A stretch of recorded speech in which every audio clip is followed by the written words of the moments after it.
Nandito tayo ngayon guys, itatanong po natin kay kaibigan, lalo na ay napakaraming tinatamaan po ng mga baha ngayon at saka yung sinasabi ni kaibigan na may susunod na kalamidad na naman, kaya nakakatakot po ito. Kaya gusto kong ibalik, no, kay kaibigan yung mga sinasabi po niya na may paparating na kalamidad.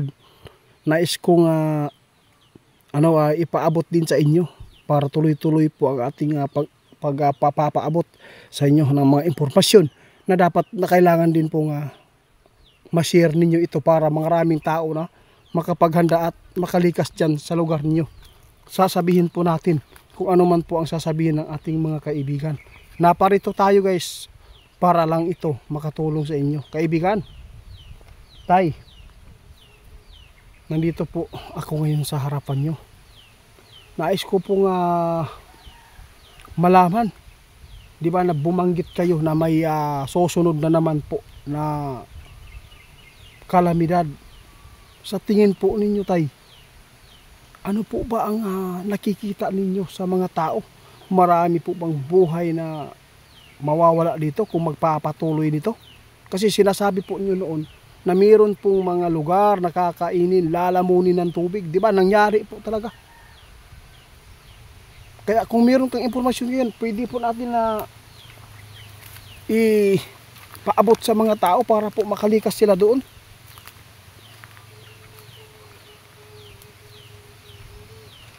Naku po. Guys, sinabi ng ating kaibigan Itiit, pasiuna pa lang ito.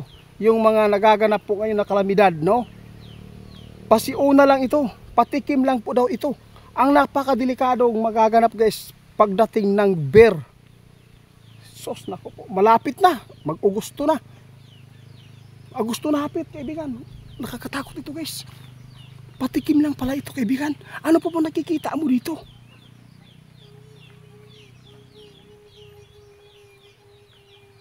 Naku guys, ito po yung nakakatakot. Ito po yung sinasabi namin noon ni kaibigan, no, na ipinapaabot po niya. Umalis kayo sa mga lugar na madaling maaabot ng tubig. Kasi kapag walang hinto, walang tila ang ulan dyan sa Manila, sigurado, kahit ilang palapag pa yung bahay ninyo dyan, pwedeng maaabot yan kung hindi titila ang ulan. Sus, naku po kaibigan.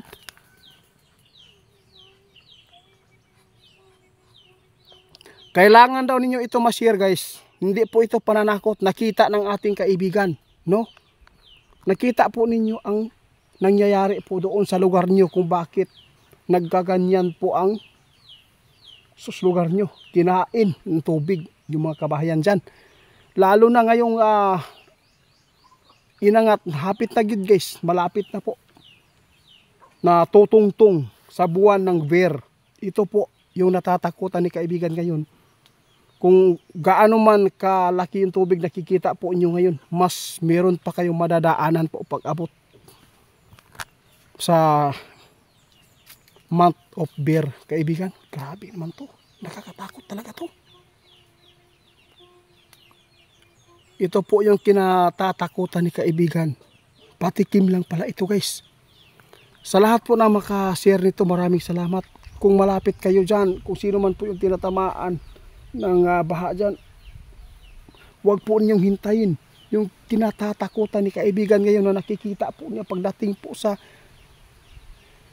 mga bear month na mga buwan guys. September, ilang buwan lang yan. Sus, naku po kaibigan, malapit na, Agosto na, September na sa sunod, malapit na Agosto. Malapit na Agosto guys, mag September na, no? Doon si kaibigan natakot kayo, nakikita po nila.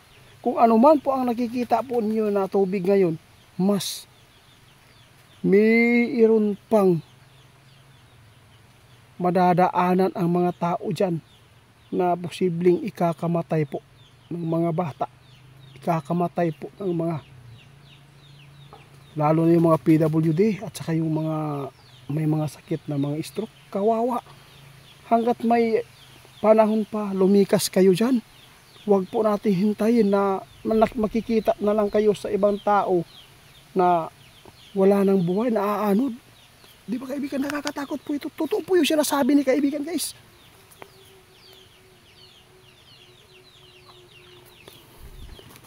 Ito po yung nakita ni kaibigan, guys.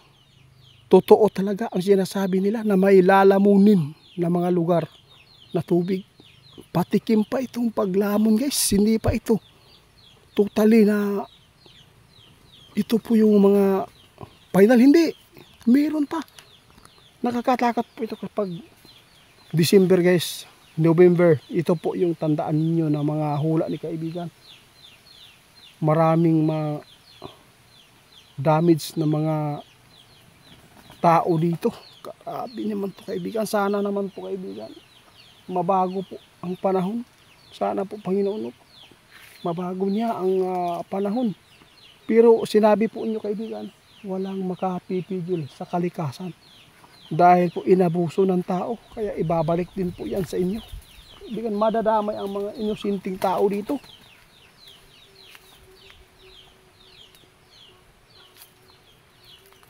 Ito ang sabi ng ating kaibigan, ha. Tandaan ninyo guys, patikim lang ang nakikita ninyo ngayong na nangyayari doon sa Luzon, no? Patikim lang. Ang nakakatakot po na nakita ng ating kaibigan pagdating po ng November, December, tandaan po ninyo, ang lugar na yan sigurado ang makikita dyan ng mga bahay o yung mga tower na lang, yung mga matataas po na lugar. Sos na ko.